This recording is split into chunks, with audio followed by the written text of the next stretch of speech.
شہید سابق deputy commissioner Panjgur ذاکر علی بلوچ کی تعزیت کا سلسلہ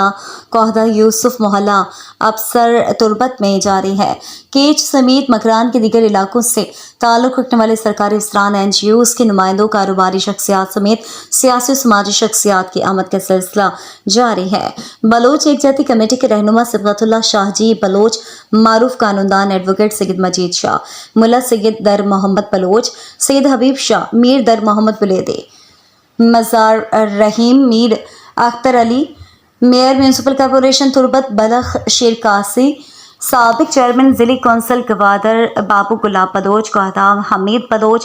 سمیت ڈاکٹرز، وکلاء برادری سے تعلق رکھنے والے افراد نے قوہدہ یوسف محلہ آبسر تربت جا کر شہید ذاکر بلوچ کے والد کنر بلوچ اور دیگر لواحقین سے تعزیت کی، ہمدردی کا اظہار کیا اور شہید کی ایصال ثواب و بلند درجات کے لیے فاتحہ پڑھی۔